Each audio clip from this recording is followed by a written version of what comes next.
Yo, dog, it's Super Mario Land, made in 1989 by Nintendo. This game is super awesome, and I love it. And we're gonna be doing it. Even though it's very early in the morning, I'm tired and I have to rely on a Monster Energy drink to give me strength. Because in a couple hours I have to go help a friend move. Even though I am dead tired and it's after work. And it is a Saturday, which is pretty awesome because it means I'm on my weekend and I don't have to go to work. I have to spend it helping someone move! But enough of my problems, this is Super Mario Land. It's super awesome, it's fantastic, I love this game. Do you know how much I love this game? I love it enough to say everyone should play it. Everyone. But I don't have a Game Boy! Find it on the internet! But I don't have internet! Then why the hell are you watching this video? Cause I'm at a friend's house! Shut up! Anyways, aside from your problems, this is a fantastic game. It was one of the first Game Boy games. Meaning it's a game from my childhood. Cause, I don't know if you know this, but I grew up with a Game Boy. I mean, some people had their Super Nintendos, some people had their Sega Genesis, and other people had their Game Boys. I was definitely one of the people who emphasized on having a Game Boy, as opposed to the other systems. Although I did have those too. My family was kind of with the whole Nintendo crowd. Although I did have a Sega Genesis, and I had some fond memories of that, but it was mainly Nintendo. I digress. The point is, this game was definitely one of the first games I ever played for my Game Boy. In fact, my dad bought it for me. My dad was very supportive of buying me Nintendo games. I don't know why. But, it was pretty awesome. I don't know, maybe that's how I connect to my father. Oh, that's a whole nother can of worms I haven't explained, isn't it? Oh man, we'll get into that later. I don't even know if we'll get into it now. Point is, I haven't even talked about this game. We're at a bonus game, don't even know what's going on. I just got lives. I should be talking about this, but I probably should be talking about the quality, because you might notice it looks a little different.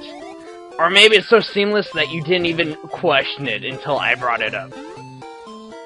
Well, let me explain the best that I can. And avoid going into more in the game, because it's pretty simple. You know what? Let me explain the game in 5 seconds. You ever play Mario? Exact same concept as Mario with a few changes, like fireballs bounce around. Think of them like bouncing balls of fire, like those little bouncy balls you get from the quarter machines. Except, you know, they hurt things. It's pretty awesome. Use them to decimate everything. Aside from that, excuse me. Aside from that, collect 100 coins, get a life. Lives, if you find them, come in the shape of hearts. Platforming is pretty much abundancy everywhere. You got your standard enemies like Goombas and Koopas, and some new ones like the Lazarus Spears. We'll never see those again. I digress. At the end of every level, you get 2 exits you can choose from, a top one and a bottom one. The bottom one takes you to the next level. The top one, on the other hand, takes you to a bonus game. You can get 4 prizes. 1 up, 2 up, 3 up, or a fire flower. My advice, get any of the lives, but avoid the fire flower. At least for the beginning stages, because you pretty much can keep the fire flower pretty easily, or at least if you're like me, I can. And if you're like me, then you can as well.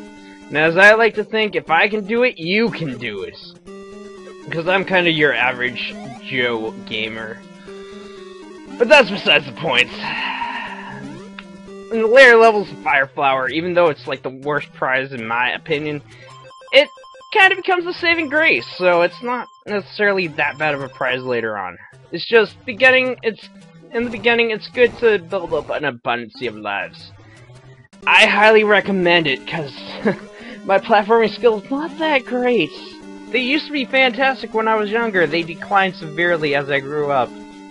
I think it's because I started playing a lot of RPGs in my teenage years. I digress.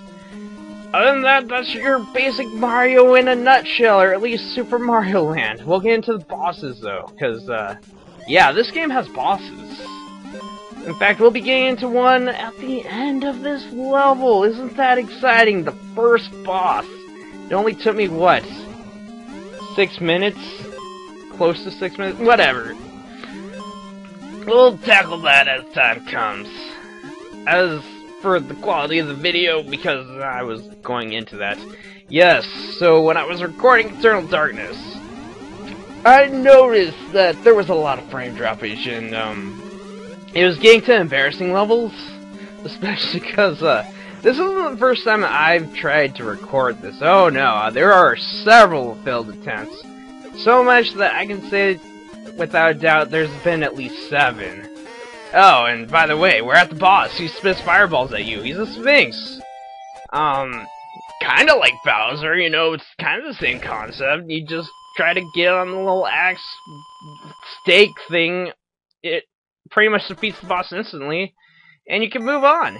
If you have the fireball power-up, you can just kill him by spamming it at him. And every time you beat a boss...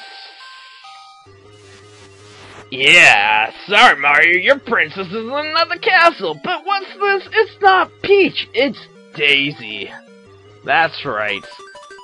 Unlike in your typical Mario game, we're not trying to save Princess Peach, we're trying to save Princess Daisy. In fact, I believe this is a game where she came from. Oh, and another interesting fact, I like to call this world the Blood Ocean world. Why the Blood Ocean world? Well, you see the water? It looks like blood. Blood everywhere. Not to mention there's skeletal fish. Why is there skeletal fish? I don't know. Blood Ocean. The ocean runs red with their blood. It's a very morbid level, but, you know, the music is so happy. I digress.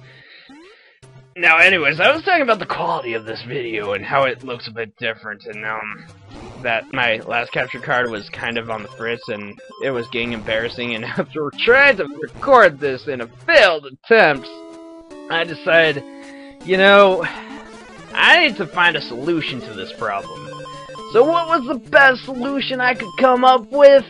Well, it might be simple, but get a new capture card. That way, at least it'll stop the frame droppage.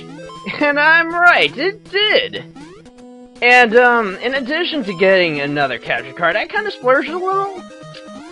I thought it sent me back. Apparently didn't. My bank account says it didn't, so, you know, bonus. But, either way, I think it's stuff with component cables. Which is pretty awesome, because it opens up whole new possibilities and games I can record. And I like that. I can record, like, I don't know, games off the PSP.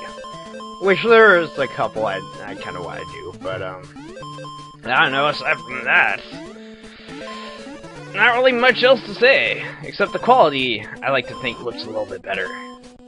You be the judge of whether it's better or worse. That's all I'm gonna say about that. Aside from that, man, I don't know. Blood Ocean World, the heart falls into blood. We paid tribute to beat this level. Not really, I just lost a life. That sucks. But no matter, I can get more lives through the bonus game. By the way, it's very early in the morning, after work. You see, I need all the energy I can get to make it through Blood Ocean World. And there's robots in Blood Ocean World. Why are there robots in Blood Ocean World? Who can say? Who is responsible for these robots in Blood Ocean World? What do they have to do? I don't know. Maybe they are the Guardians. They're in charge of making sure that the oceans run red with blood.